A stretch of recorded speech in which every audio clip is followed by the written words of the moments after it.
Você já ouviu falar de um homem que é santo para os católicos e inspiração para os protestantes? Agostinho de Hipona é essa figura única, um pensador que atravessou os séculos e uniu tradições. Hoje vamos mergulhar na história e no legado desse gigante da fé. Então, já deixa o seu like e acompanha cada detalhe até o fim, porque entender Agostinho é entender as raízes da nossa fé, as respostas que ainda buscamos hoje. Então não perca. Olá, eu sou Henrique Cruz, bem-vindo ao canal Pisteologos. Esse canal de teologia, fé, filosofia, cultura cristã em geral aqui no YouTube. E hoje a gente vai falar dessa figura importante, Agostinho de Hipona. Então já se inscreve no canal, deixa o seu like. Se já conhece o nosso trabalho, compartilha esse vídeo aí pra geral, porque o conteúdo você sabe que é bom. Então, bora pro vídeo. Agostinho de Hipona nasceu em 354 e morreu em 430 depois de Cristo. Conhecido por muitos simplesmente como Santo Agostinho, é uma das figuras mais fascinantes e influentes da história do cristianismo. Tanto católicos quanto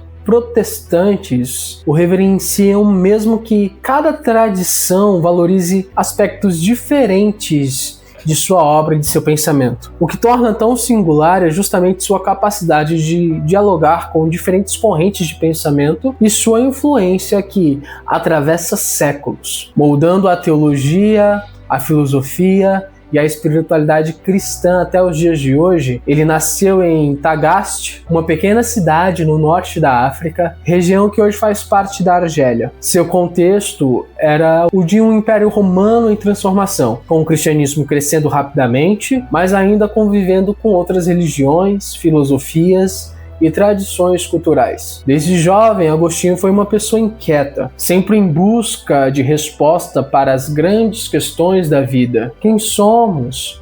Por que sofremos? Qual o sentido da existência? Ele foi criado por uma mãe cristã, Mônica, que mais tarde também seria canonizada pela Igreja Católica, como Santa Mônica. Mônica foi uma presença constante em sua vida, orando por ele, tentando influenciá-lo a seguir os caminhos da fé. No entanto, durante a sua juventude, Agostinho se afastou da fé de sua mãe e embarcou em uma jornada intelectual que o levou a experimentar diferentes filosofias e estilos de vida. Ele se envolveu com o maniqueísmo, uma religião gnóstica que via o mundo como uma batalha entre duas forças opostas, o bem e o mal. Essa visão dualista o atraiu por um tempo, pois parecia oferecer uma explicação simples para o problema do mal e do sofrimento humano. Mas com o tempo, Agostinho começou a se decepcionar com o maniqueísmo. Ele percebeu que as respostas que essa religião dava não eram tão satisfatórias quanto pareciam no início. Então começou a explorar outras correntes filosóficas, como o ceticismo acadêmico e mais tarde o neoplatonismo, uma filosofia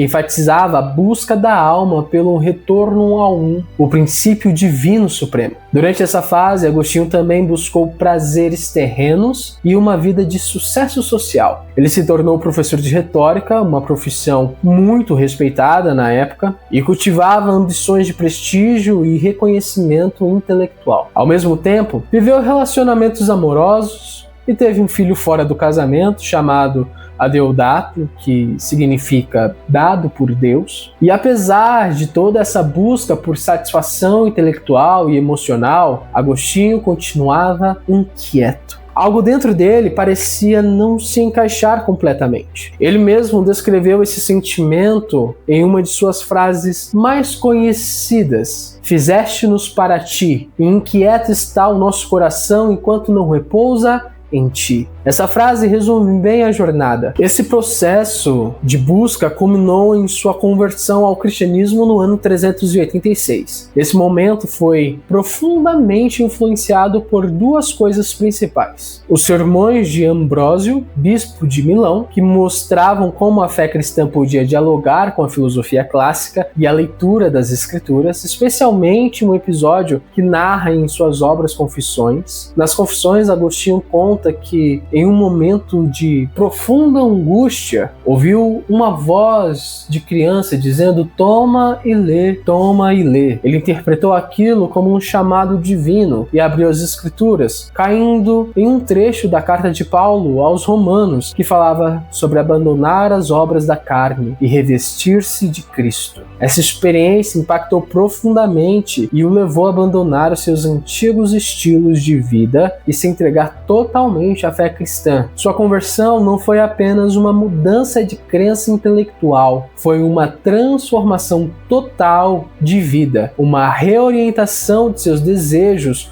objetivos e identidade. Pouco tempo depois, ele foi batizado por Ambrósio e começou a trilhar o caminho que o levaria a se tornar sacerdote e mais tarde bispo de Hipona. Como bispo, Agostinho dedicou sua vida ao pastoreio, à pregação, à escrita e defesa da fé cristã contra os desafios de sua época. Ele enfrentou heresias como o donatismo, o pelagianismo, o arianismo, produzindo obras que moldaram a teologia cristã por séculos. Sua escrita é vasta e aborda temas como graça de Deus, o pecado original, a liberdade humana, o papel da igreja, a interpretação das escrituras, entre muitos outros. Entre suas obras mais conhecidas estão A Cidade de Deus e Confissões. Em A Cidade de Deus, ele reflete sobre a queda do Império Romano e apresenta a história humana como uma batalha entre a cidade de Deus e a cidade dos homens. Essa visão influenciou profundamente a forma como a igreja passou a entender o seu papel no mundo, distinguindo a esfera espiritual da esfera política, sem separá-las completamente. A influência de Agostinho, no entanto, não se limitou à Igreja Católica. Séculos mais tarde, durante a Reforma Protestante, suas ideias voltariam a ganhar destaque. Reformadores como Martinho Lutero e João Calvino encontravam em Agostinho uma fonte de apoio para suas críticas à Igreja de Roma e para suas doutrinas sobre a salvação. A ênfase de Agostinho na graça divina como absolutamente necessária para a salvação, sua visão da incapacidade humana de alcançar Deus por méritos próprios e sua defesa da soberania de Deus na escolha dos salvos ressoaram fortemente na teologia reformada, embora os reformadores discordassem de Agostinho em questões como os sacramentos ou a autoridade da igreja. Eles o viam como um precursor importante de suas convicções sobre a justificação pela fé e a centralidade da graça. Por isso, muitos estudiosos dizem que Agostinho é, ao mesmo tempo, um santo católico e protestante. Ele é venerado como um santo e doutor da igreja no catolicismo, tendo moldado a espiritualidade, a teologia e a prática pastoral da igreja medieval, mas também é um dos teólogos mais citados pelos reformadores, cuja influência permeia a teologia protestante até hoje. Esse reconhecimento mútuo mostra a complexidade de sua obra e a profundidade do seu pensamento, que transcende divisões confessionais e continua relevante em debates contemporâneos sobre fé, razão, moralidade, política e espiritualidade. Ler Agostinho é, portanto, entrar em contato com um pensador que não fugiu das grandes questões da vida, que enfrentou suas próprias contradições e que, no meio de suas lutas, encontrou em Deus um refúgio e um propósito. Além de sua importância teológica, Agostinho também nos oferece um testemunho humano profundo. Ele foi alguém que conheceu os excessos e as ilusões da juventude, que se debateu com as dúvidas e crises, que buscou a verdade em muitos lugares antes de encontrá-la em Cristo. Sua vida mostra que a fé não é uma linha reta, mas um caminho marcado por altos e baixos, por buscas, erros, arrependimentos e descobertas. Em suas confissões, ele coloca de forma vulnerável diante de Deus e dos leitores, narrando suas quedas, seus pecados e sua transformação. Essa honestidade tocou gerações de cristãos que se reconheceram em suas lutas e encontraram inspiração para suas próprias jornadas espirituais. Por fim, a relevância de Agostinho também se manifesta no diálogo entre fé e razão. Ele não rejeitou a filosofia nem o pensamento crítico. Ao contrário, soube integrar os melhores insights da filosofia antiga com a revelação cristã. Isso o tornou um dos pilares da tradição intelectual cristã, influenciando desde a patrística até a escolástica medieval, e depois a própria Reforma. Seu legado continua sendo estudado, debatido, reinterpretado por teólogos, filósofos, historiadores e crentes ao redor do mundo. Assim seja na Igreja Católica, no protestantismo ou no meio acadêmico, Agostinho de Hipona permanece uma voz viva, desafiando-nos a pensar, a crer e a buscar a verdade com todo o coração. Como bispo de Hipona, Agostinho enfrentou desafios enormes no seu ministério e no contexto da sua época. Ele viveu em um período turbulento no qual o Império Romano estava em declínio. As invasões bárbaras ameaçavam a estabilidade política e dentro da própria igreja surgiram divisões e heresias que colocavam em risco a unidade da fé cristã.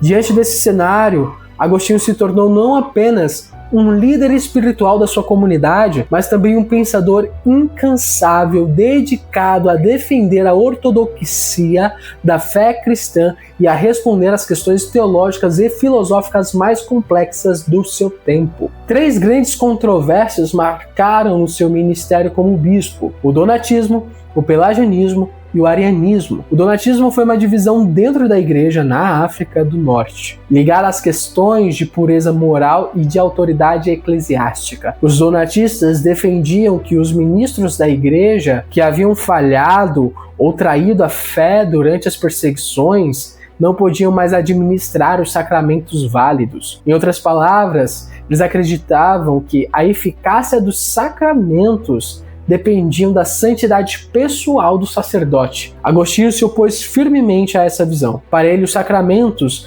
não dependiam da dignidade moral do ministro, mas da graça de Deus. Ele argumentou que a igreja era composta de santos e pecadores, e que sua santidade verdadeira era garantida por Cristo, não pelos méritos humanos. Com essa posição, Agostinho defendeu a unidade da igreja e a centralidade da graça divina, combatendo uma visão que poderia levar a um elitismo espiritual e a divisões ainda maiores entre os cristãos. Outra grande batalha teológica de Agostinho foi contra o pelagianismo, uma doutrina defendida por Pelágio e seus seguidores. Pelágio ensinava que os seres humanos podiam, por suas próprias forças, escolher o bem e obedecer a Deus, minimizando os efeitos do pecado original e da necessidade da graça divina para a salvação. Em outras palavras, Pelágio acreditava que a vontade humana era suficiente para alcançar a justiça diante de Deus.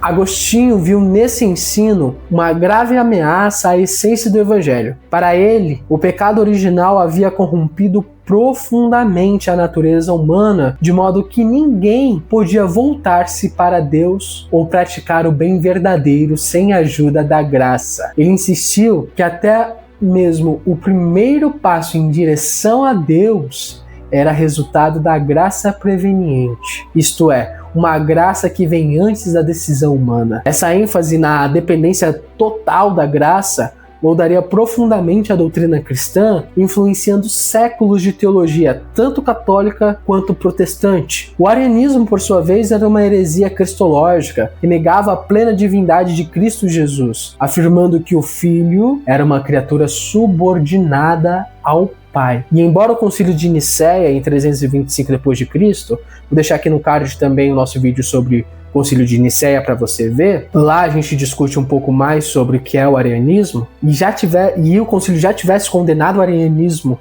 essa doutrina continuava a se espalhar por algumas regiões do Império. Agostinho, embora não tenha sido um dos principais combatentes do arianismo como Atanásio, lá no Concílio de Nicéia, também reforçou a defesa da Trindade em suas obras, especialmente em De Trinitate,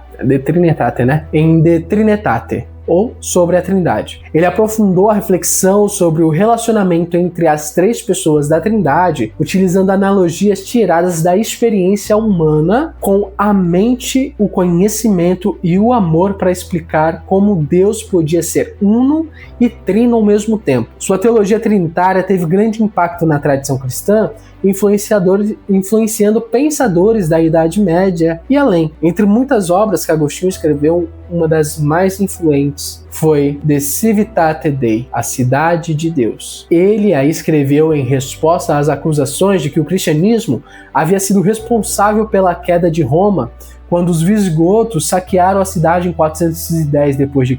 Muitos pagãos diziam que Roma caiu porque os cristãos haviam abandonado os antigos deuses protetores. Agostinho rebateu essa ideia, afirmando que a história humana não deveria ser interpretada apenas em termos de sucesso e fracassos políticos. Em A Cidade de Deus, ele apresenta a história como um conflito entre duas cidades. A cidade de Deus, formada por aqueles que amam a Deus, até desprezam a si mesmo, e a cidade dos homens, formada por aqueles que amam a si mesmo, até desprezam a Deus. Para Agostinho, essas duas cidades coexistem na história, mas têm destinos opostos. Enquanto a cidade dos homens está destinada à ruína, a cidade de Deus caminha para a eternidade com Deus. Essa obra não só ofereceu consolo espiritual para os cristãos de sua época, como também estabeleceu uma base para pensar a relação entre a fé e a política, igreja e Estado durante a Idade Média. Outro aspecto impressionante do pensamento de Agostinho foi sua habilidade de dialogar com a filosofia clássica, especialmente o neoplatonismo, e entregá-la à doutrina cristã. O neoplatonismo, com sua ênfase na realidade espiritual, no bem supremo e na hierarquia do ser, ajudou Agostinho a formular o conceito como a imaterialidade de Deus, a alma como algo que busca retornar ao seu Criador, e a ideia do mal como ausência de bem e não como uma substância própria. Embora Agostinho nunca tenha sido um neoplatônico no sentido estrito, ele usou muitas categorias filosóficas desse pensamento para explicar verdades da fé cristã de maneiras mais profundas e racional. Assim, ele se tornou uma ponte entre o pensamento greco-romano e a tradição cristã medieval, ajudando a formar a base intelectual que sustentaria a teologia escolástica séculos depois. Sua capacidade de unir fé e razão, filosofia e teologia, Bíblia e reflexão intelectual fez de Agostinho um dos pensadores mais completos da história da igreja, junto de Tomás de Aquino, por exemplo. Ele não tinha medo de enfrentar as grandes questões: qual a origem do mal? Como podemos conhecer a Deus? O que significa amar verdadeiramente? Como viver bem em meio às injustiças e corrupções deste mundo? Suas respostas, ainda que moldadas pelo contexto de seu tempo, continuam ecoando nas discussões atuais. Não por acaso ele é chamado por muitos de o maior dos padres da Igreja Latina, alguém cuja influência ultrapassa as fronteiras denominacionais, sendo lido, estudado e admirado tanto por católicos quanto por protestantes, por teólogos, quanto por filósofos, por religiosos, quanto por acadêmicos seculares. Por tudo isso, estudar Agostinho de Hipona não é apenas olhar para o passado, mas mergulhar em questões que continuam vivas. A tensão entre liberdade e graça, entre razão e fé, entre igreja e mundo, entre justiça e amor. Ele enfrentou as crises de sua época com coragem intelectual e espiritual, oferecendo uma visão de mundo que unia profundamente teologia, realismo sobre a condição humana e esperança no triunfo final de Deus. Seu legado permanece relevante, desafiando-nos a pensar mais profundamente sobre a nossa fé, nossas escolhas e nosso papel no mundo. A relevância de Agostinho de Hipona foi tão grande que ultrapassou os limites da Igreja Católica e atravessou séculos, chegando com força até a Reforma Protestante no século XVI. Mesmo tendo vivido mais de 1000 anos antes dos reformadores, suas ideias ecoaram profundamente nos corações e nas mentes de homens como Martinho Lutero e João Calvino. Esses grandes nomes da Reforma viam em Agostinho um aliado antigo, alguém que já havia em seu próprio tempo defendido verdades que mais tarde se tornariam centrais para o pensamento protestante, e em especial os reformadores encontraram em Agostinho um apoio sólido para suas doutrinas sobre a graça de Deus e a total incapacidade do ser humano de por si mesmo alcançar a salvação. Agostinho foi um dos primeiros pensadores cristãos a deixar muito claro que o ser humano, por causa do pecado original, nasce inclinado ao mal, incapaz de buscar a Deus por vontade própria. Ele acreditava que o pecado de Adão havia afetado toda a humanidade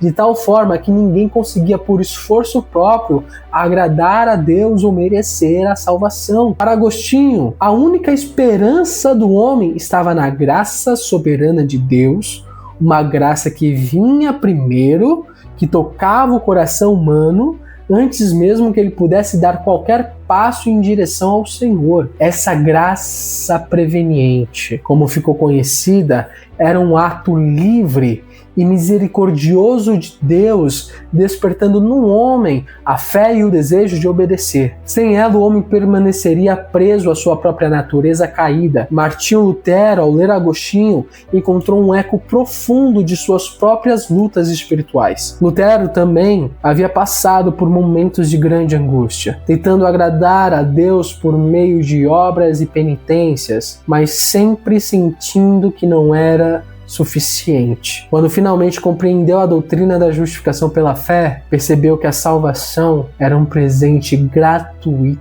de Deus, recebido apenas pela fé e não conquistado por méritos ou obras humanas. Nesse momento, as ideias de Agostinho sobre a graça fizeram todo sentido para Lutero. Nesse momento, as ideias de Agostinho sobre a graça fizeram todo sentido para ele. Lutero chegou a se referir a si mesmo como agostiniano em vários momentos, mostrando como via Agostinho como uma espécie de pai espiritual da Reforma. Ainda que eles vivessem em contextos tão diferentes, João Calvino, outro grande reformador, também valorizou profundamente os ensinamentos de Agostinho. Ele se apoiou em muitos dos escritos do bispo de Hipona para construir sua própria teologia da predestinação. Calvino acreditava que Deus, antes da fundação do mundo, havia escolhido aqueles que seriam salvos não por qualquer mérito ou qualidade nesses indivíduos, mas unicamente por sua vontade soberana. Essa ideia tem raízes fortes em Agostinho, especialmente em suas respostas ao pelagianismo. Para Agostinho, se alguém era salvo era porque Deus o havia escolhido e concedido a graça necessária. Do contrário, permaneceria na sua condição pecaminosa. Calvino, ao desenvolver essa doutrina, via em Agostinho uma base sólida e histórica para suas convicções. Mas a influência de Agostinho na Reforma não se limitou apenas à questão da graça e da depravação humana. Seu respeito profundo pelas Escrituras, como a autoridade máxima na vida cristã, também encontrou eco nos princípios reformados, especialmente no Sola Scriptura, ou seja, a Escritura como única regra de fé e prática. Agostinho sempre exaltou o papel da palavra de Deus, mesmo em meio aos debates teológicos e filosóficos do seu tempo. Ele reconhecia a importância da tradição e da igreja, mas no fim das contas, submetia tudo à autoridade das Escrituras. Esse foco na Bíblia como fundamento último da verdade ressoou profundamente nos reformadores que buscavam retornar às Escrituras para purificar a igreja das tradições humanas acumuladas ao longo dos séculos. Claro, é importante lembrar que os reformadores não abraçaram tudo o que Agostinho ensinava. Havia pontos nos quais discordavam dele, especialmente na forma como ele via a igreja institucional e os sacramentos. Agostinho acreditava que a igreja era o canal visível da graça de Deus no mundo e tinha uma visão alta dos sacramentos como meios pelos quais Deus comunicava sua graça. Já os reformadores criticavam a estrutura eclesiástica da Igreja Católica de sua época e tinham uma compreensão diferente, por exemplo, sobre a Eucaristia. Mesmo assim, eles não deixaram de reconhecer em Agostinho uma testemunha precoce da graça divina, alguém que séculos antes deles já havia enxergado a necessidade de depender inteiramente da misericórdia de Deus para ser salvo. Essa dupla pertença de Agostinho, ao mesmo tempo profundamente católico e profundamente próximo de algumas ênfases protestantes, faz dele uma figura única na história da igreja. Ele foi canonizado como um santo, é considerado doutor da igreja no catolicismo, mas também é citado e estudado com carinho e respeito por muitos protestantes, que o veem como um elo entre o cristianismo da igreja primitiva e a redescoberta da graça durante a Reforma. É por isso que até hoje, Agostinho continua sendo uma ponte entre tradições, um pensador que ultrapassou as fronteiras de sua própria época e confissão, e que desafiava os cristãos de todas as tradições a refletirem sobre a graça, o pecado, a salvação e o papel da palavra de Deus. Além disso, essa influência duradoura de Agostinho mostra que as grandes questões que ele enfrentou, como o problema do mal, a liberdade humana, a soberania de Deus, a natureza da igreja, continuam sendo debatidas até hoje. Agostinho não ofereceu respostas fáceis, mas nos deixou um exemplo de alguém que buscou a verdade com toda a sua mente e todo o seu coração, mesmo em meio a dúvidas, batalhas internas e desafios externos. Então, ler Agostinho, seja como católico, como protestante ou simplesmente como um interessado na história do pensamento, é encontrar um homem profundamente humano, apaixonado por Deus, que não teve medo de olhar para o abismo do pecado humano e ao mesmo tempo se maravilhar com a profundidade da graça divina. Em última análise, a história de Agostinho e sua influência na Reforma nos lembra que, apesar das diferenças entre as tradições cristãs, existe um terreno comum na busca sincera por Deus, na confiança, na graça divina e no reconhecimento da nossa total dependência dele para sermos salvos. Agostinho, com toda sua complexidade e riqueza de pensamento, continua a ser um companheiro de jornada para todos os que desejam conhecer mais profundamente a Deus e viver uma fé autêntica, enraizada tanto na razão quanto na revelação. Assim, Agostinho de Hipona ocupa um lugar realmente único na história da fé cristã. Não é exagero dizer que ele, ao mesmo tempo, é um santo católico e protestante, porque sua influência atravessou fronteiras que séculos depois se tornariam linhas de divisão entre tradições. É raro encontrar um pensador que tenha sido tão amplamente acolhido e estudado e respeitado por lados tão diferentes da igreja. Para os católicos, Agostinho é um dos grandes doutores da igreja, um santo cujo pensamento ajudou a moldar séculos de doutrina, liturgia e espiritualidade. Para os protestantes, ele é uma das vozes mais fortes a falar sobre a graça soberana de Deus, a incapacidade do ser humano de se salvar por méritos próprios e a necessidade de confiar totalmente na misericórdia divina. O mais interessante é que, mesmo séculos depois da sua morte, Agostinho continua sendo lido, debatido e reinterpretado por teólogos e filósofos e estudiosos das mais diversas tradições. Não importa se estamos falando de um seminário católico,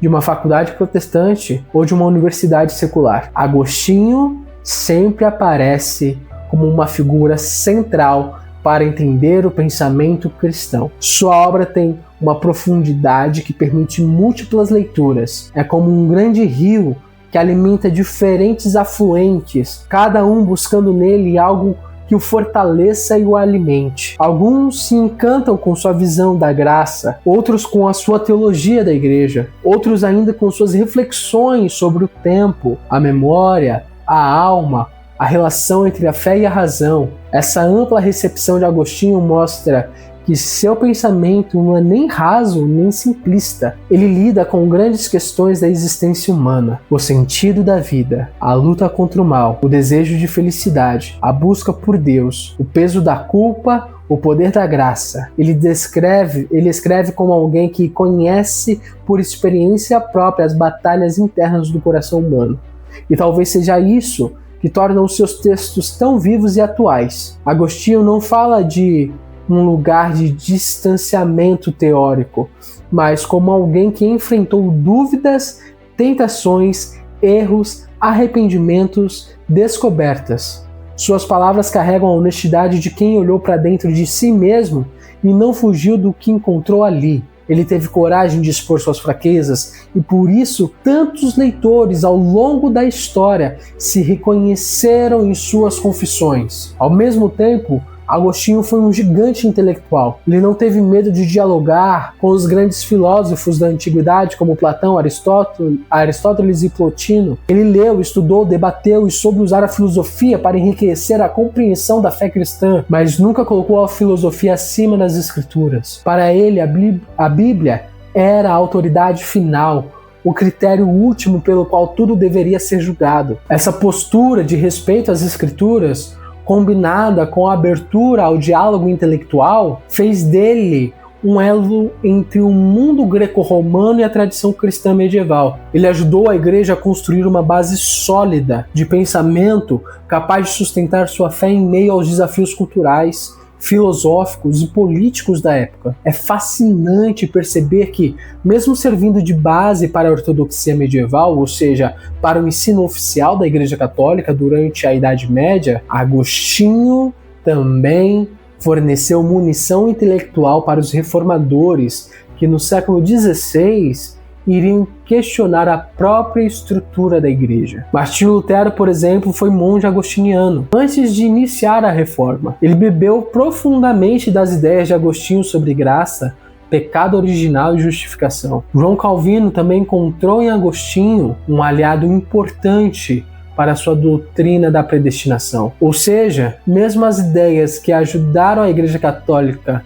a se fortalecer durante séculos, também foram usadas por protestantes para desafiar o status quo e buscar uma volta às raízes da fé. Essa tensão entre continuidade e ruptura, entre tradição e reforma, está no coração da recepção de Agostinho. Ele é ao mesmo tempo um guardião da fé antiga e uma fonte de renovação. Isso nos mostra que a tradição cristã não é algo estático, parado no tempo, mas uma herança viva, capaz de dialogar com as novas gerações em novos contextos. Estudar Agostinho é, portanto, uma oportunidade de mergulhar nas raízes comuns do cristianismo ocidental, mas também de encarar as tensões, os debates, os dilemas que acompanham a fé ao longo da história. Para quem deseja compreender a história da igreja, a teologia cristã ou mesmo as grandes questões filosóficas da existência, Agostinho é uma leitura indispensável. Ele nos convida a olhar para dentro e para fora. Para dentro porque revela as lutas da alma humana,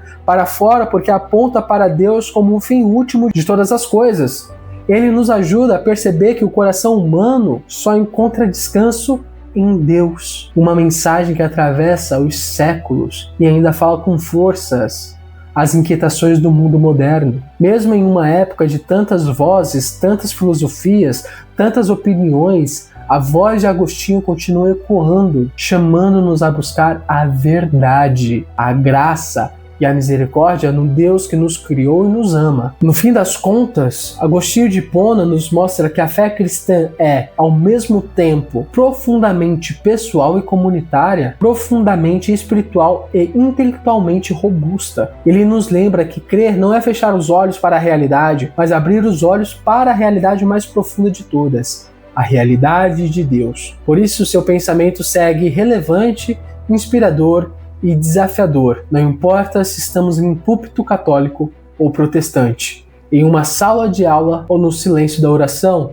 Finalizando, Agostinho continua sendo um companheiro de jornada, alguém que nos ajuda a caminhar com mais profundidade, mais consciência, mais esperança na estrada da fé. Muito obrigado por assistir. Se esse conteúdo te ajudou, compartilhe com alguém que também precisa conhecer a história de Agostinho de Hipona. E não sai daí. Clica no vídeo que vai aparecer na sua tela e aprofunde mais ainda a sua fé. Eu te espero no próximo vídeo. Falou e falou.